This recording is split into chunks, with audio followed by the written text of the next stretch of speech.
O índice bolsista parece estar a terminar um período de consolidação, depois do movimento altista desde mínimos da pandemia, com a possível quebra da LTD.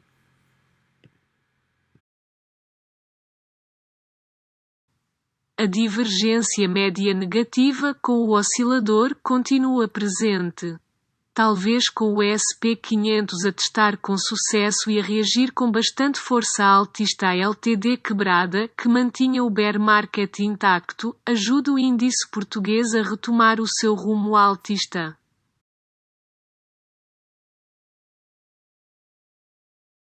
Na alternada a assinalar, a não ser a confirmação do padrão de velas bullish sandwich na escala semanal que poderá ter iniciado a mudança do trend. Mas existe ainda muito trabalho pela frente.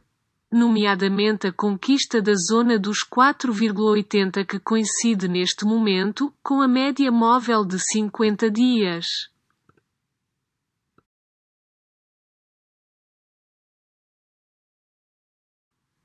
Depois de no último vídeo ter referido a divergência forte que existia entre preço e oscilador, o BCP começou uma correção.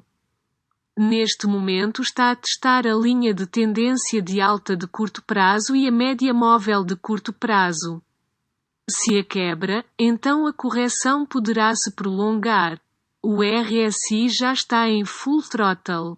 E tem muito espaço. No entanto, temos de ver se esta LTA e a média de curto prazo sustentam o preço.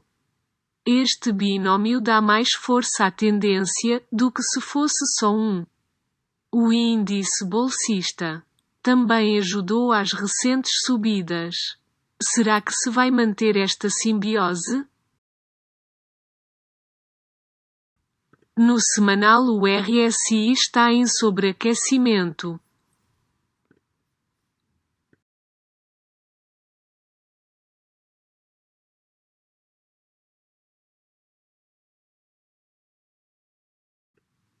A corticeira Amorim, depois de ter reagido com sucesso à sua zona de suporte de longa data nos 8,50, 8,80, não tem parado de escalar.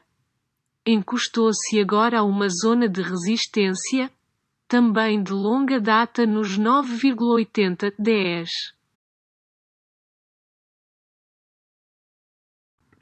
O RSI está sobreaquecido e por causa da divergência forte do preço com o oscilador, se o RSI sai de sobrecompra, poderá-se iniciar uma correção.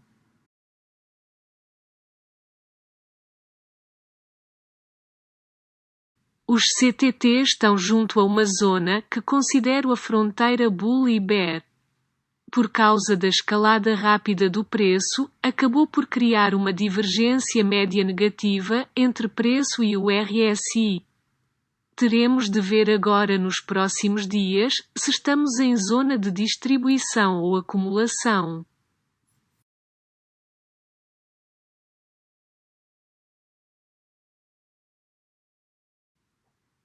Na EDPR a assinalar a quebra explosiva da LTD que vinha dos máximos do verão do ano passado. Está agora a negociar entre duas zonas de suporte e resistência. 20,50 e 21,30. Um fecho acima dos 21,84 começaria a mudar a sua tendência de curto prazo.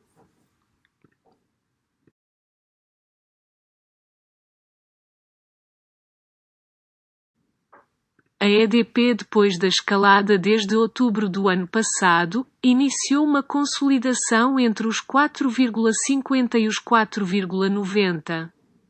Neste momento, o preço está na zona alta dessa consolidação e com o cruzamento em alta da média móvel de curto prazo com a média móvel de médio prazo, o preço poderá retomar a sua tendência de alta de médio prazo.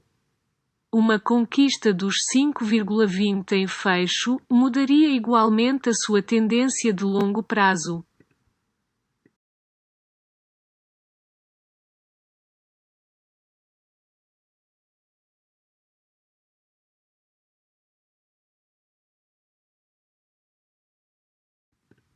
A petrolífera, depois de falhar a conquista dos 13 euros, o preço tem estado a cair a pique, invertendo a sua tendência de curto prazo. No entanto, a tendência de médio prazo mantém-se intacta. O preço está agora junto a uma zona de suporte. O oscilador já mostra alguma divergência positiva, no entanto, o RSI ainda tem mais margem para cair. Se esta zona não aguentar o preço, a próxima zona será ao redor dos 10,20, onde vai encontrar também uma linha de tendência de alta. Essa será a zona mais segura para comprar.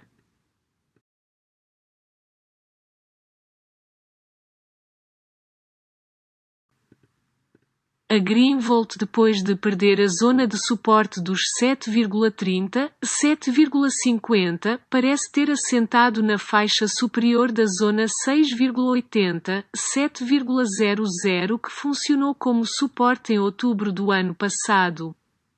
O oscilador está com uma divergência positiva, o que provocou uma reação positiva no preço. Neste momento, a Greenvolt está a rejeitar a resistência dos 7,30, 7,50. O preço ativou um padrão Morningstar que consiste em 3 velas. A primeira é uma vela de baixa, a segunda pode ser de alta ou de baixa com um corpo pequeno, e a terceira é uma vela de alta. Com esse padrão pode significar uma possível mudança de tendência.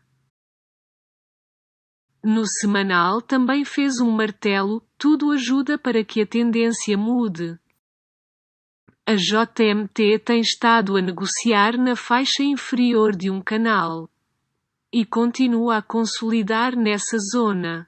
Acrescento a divergência positiva do RSI com o preço.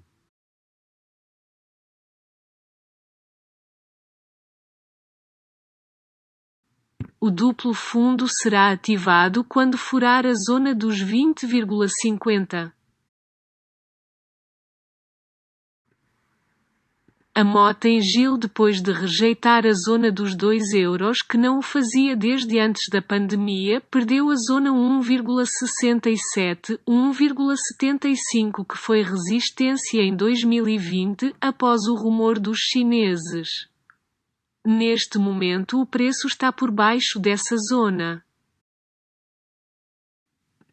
O lado positivo é a Mota-Engil não ter furado de imediato a zona de suporte dos 1,44, 1,54, como aconteceu em 2020.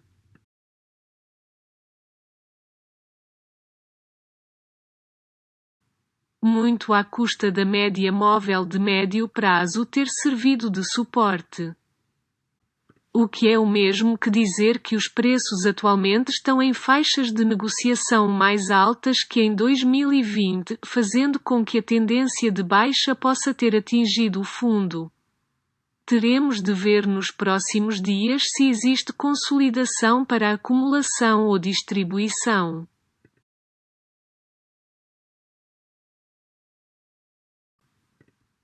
A nós, desde os mínimos de 2021, tem estado numa tendência altista de médio prazo, fazendo altos mais altos e baixos mais altos. Entretanto, ativou um duplo fundo o mês passado, com um target na zona dos 6 euros.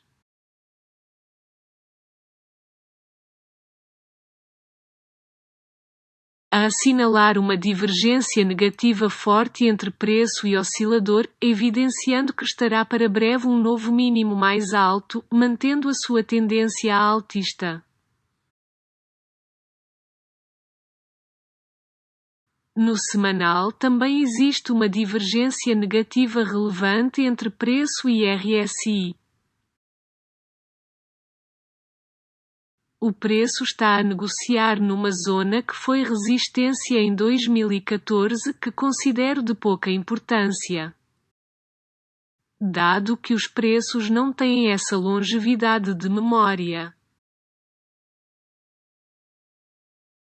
A REN é uma ação que pode estar dias, semanas com faixas de negociação mútuo estreitas, dificultando a sua análise técnica. Esta é uma ação que pode ser um exemplo perfeito para quem apenas se guia pela análise fundamental. Isto é, se não existisse análise técnica. As ações e na verdade qualquer instrumento financeiro podia estar semanas, sem movimentos relevantes no preço, apenas mexendo com mais vigor, em caso de alguma notícia, dado macroeconômico ou financeiro.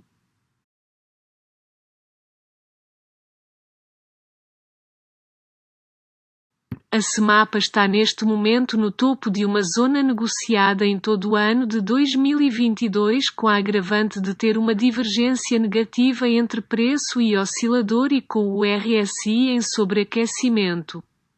Isto é o mesmo que dizer que tem uma elevada probabilidade de ter entrado numa zona de distribuição, onde os players estão se desfazendo dos ativos.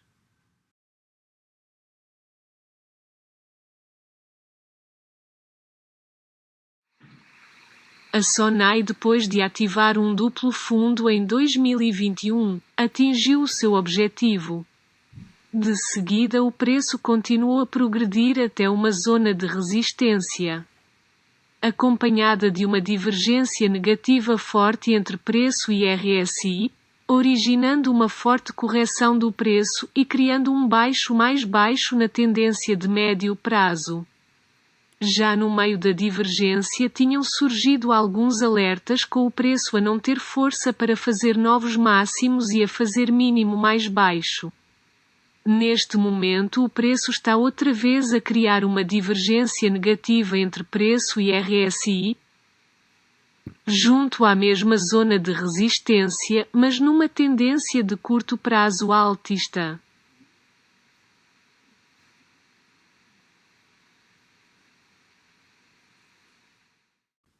A Sonai é a única ação portuguesa que segue ao detalhe o índice português. Basta sobrepor os dois gráficos para verificar que a Sonai é uma cópia do índice.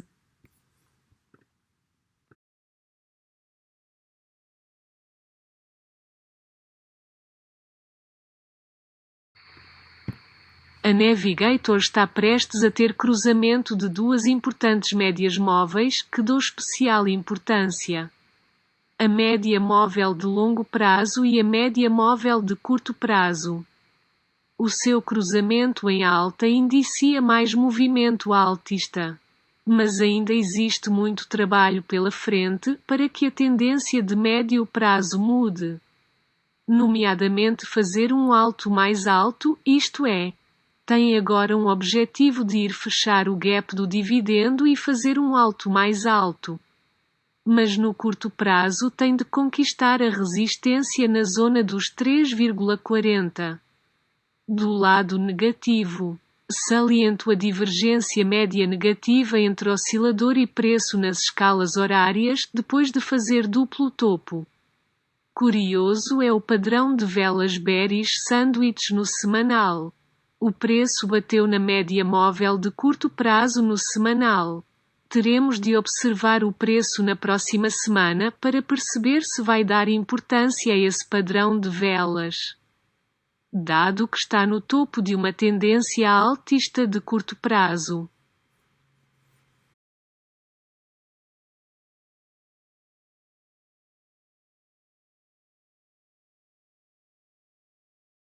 Comente e participe com suas opiniões.